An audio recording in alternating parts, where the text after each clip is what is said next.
ঢাকা ছাড়া ৬৪ জেলা ভ্রমণে সবাইকে স্বাগতম। আজকে ময়মনসিংহ থেকে নেত্রকোনা চলে যাচ্ছে বৃষ্টির ভিতরে।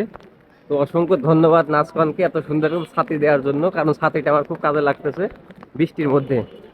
তো আমি রাত্রে হোটেলে ছিলাম, ময়মনসিংহ শহরে কাউকে পাই নাই, যার কারণে এখন হোটেল থেকে বের হয়ে এখন স্টেশনে যাচ্ছি।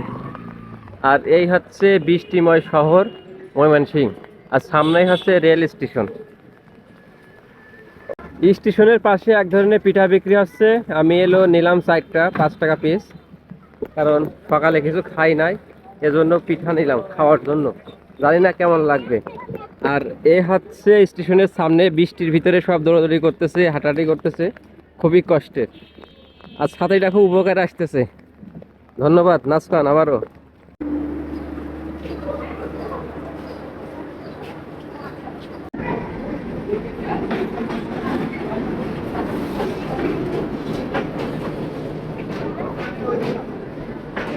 আলহামদুলিল্লাহ চলে এসেছি আমার 24 নম্বর জেলা নেত্রকোনাতে।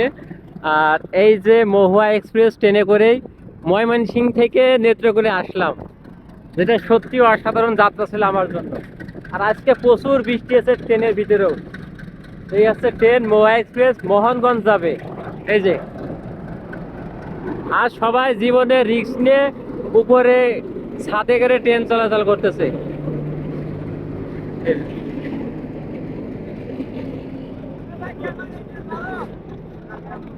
নাম কি? বলদ। বলদ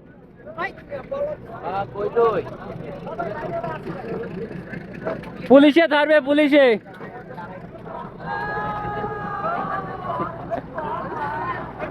ঠিক আছে।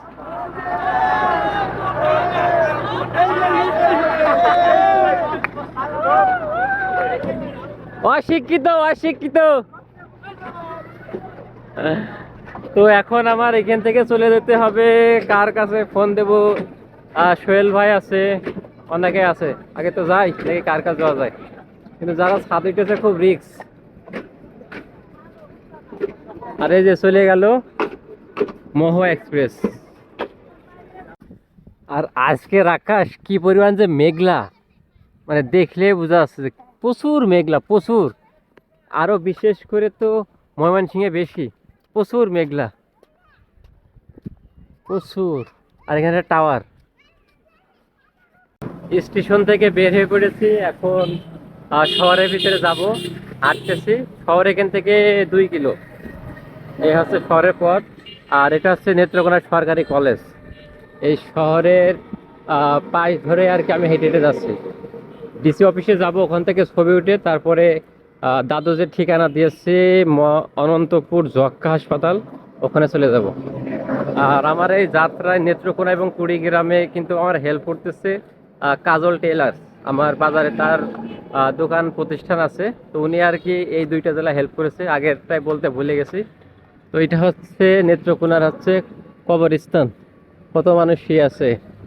এখানে আসলে বোঝা যায় যে মানুষের কোনো অহংকার করা ঠিক না। আমি এদিকে হেঁটে যাচ্ছি, দেখা যাক। আমি এখন নেত্রকোনার সে অন্যতম ভগড়া নদীর পাড়ে হেঁটে যাচ্ছি। আর এইদিকে একটা সে হাতির ঝিলের মতো একটা ব্রিজ তৈরি হচ্ছে। ওই পাশে আছে পুরাতন ব্রিজ, আর এই পাশে আছে নতুন ব্রিজ তৈরি হচ্ছে। আর এটা হচ্ছে ভগড়া ব্রিজ, ভগড়া নদী, মানে শহরের কোল ঘেঁষে আর কি নদীটা, পানি প্রচুর। আর এই আছে নদী।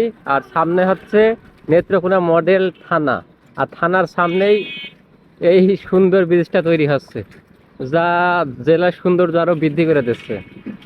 নেত্রকোনা যে পুরাতন ভগড়া নদীর উপর যে ব্রিজটা, তার উপর হাঁটাহাঁটি করতেছি। আর ওইদিকে নতুন ব্রিজটা তৈরি হচ্ছে, আর 2 পাশে মানুষ এই পুরাতন ব্রিজের উপর দিয়ে পারাপার হয়। ভাই এটা ভগড়া নদী, ভগড়া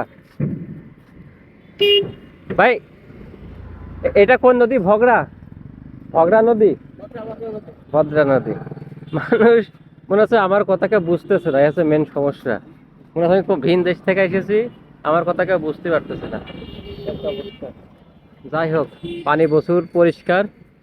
আর শহরে যত ময়লা পানি আছে সব এই নদীতেই প্রবাহিত হচ্ছে।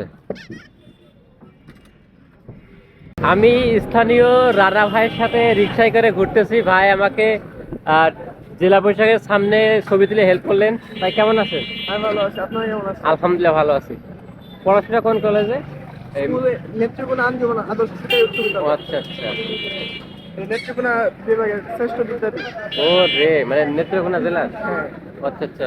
সর্বোচ্চ প্লাস। আর এটা হলো সামনে আমরা যাচ্ছি মদনপুর বাস স্ট্যান্ড। আর ওই বাস স্ট্যান্ড থেকে যে দাদুর সাথে কথা হয়েছে, দাদুর বাসায় যাব অনন্তপুর যক্ষ্মা হাসপাতালের ওখানে। কি ভাই ভালো? ভাই ভালো, ঠিক আছে। আর সামনে গরুর গাড়ি।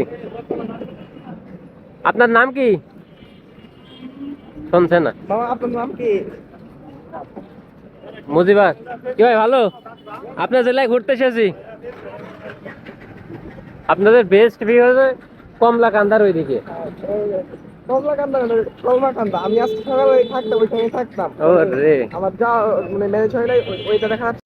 রানা ভাই প্রচুর আন্তরিক। উনি রাত্রে নেত্রকোনার বিখ্যাত বালিশ মিষ্টি খাওয়ার দাওয়াত দিলেন এবং আমাকে অনন্তপুর যাওয়ার জন্য আর কি অটোতে তুলে ভাড়াও দিয়ে দিয়েছেন।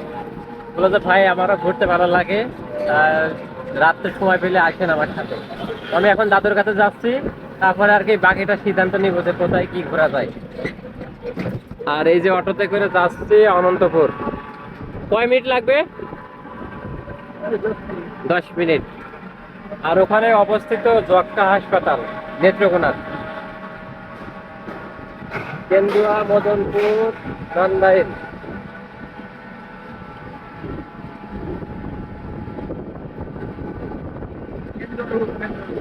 এটা এটা কেন্দুয়া রোড? হ্যাঁ আচ্ছা, মদনপুর বাজার 7 কিলো। এইদিকে আজকে প্রচুর পানি হয়েছে, তো অটো থেকে নেমে এখন অনন্তপুর যাচ্ছি। আর সাথে যে দাদু। কেমন আছেন? ভালো আছেন? নাম কি আপনার? জি জি, হাদিস মিয়া। ও রে, তাহলে এই পথ ধরে এখন যেতে হবে। তো এই এখন এই পথ ধরে যেতে হবে যক্ষ্মা হাসপাতাল। আর ওখানে অপেক্ষা করতেছে আমার নেত্রকোনার হোস্ট। আমি খুবই এক্সাইটেড যে আমি 24তম জেলায় চলে এসেছি। আরে সর্বনাশ, মানে ভাবতে অবাক লাগতেছে যে আর মাত্র 40টা জেলা ঘুরলেই বাংলাদেশ শেষে যাবে। আলহামদুলিল্লাহ। আর এদিকে পুকুর আছে, রাস্তাটা অনেক পুরাতন।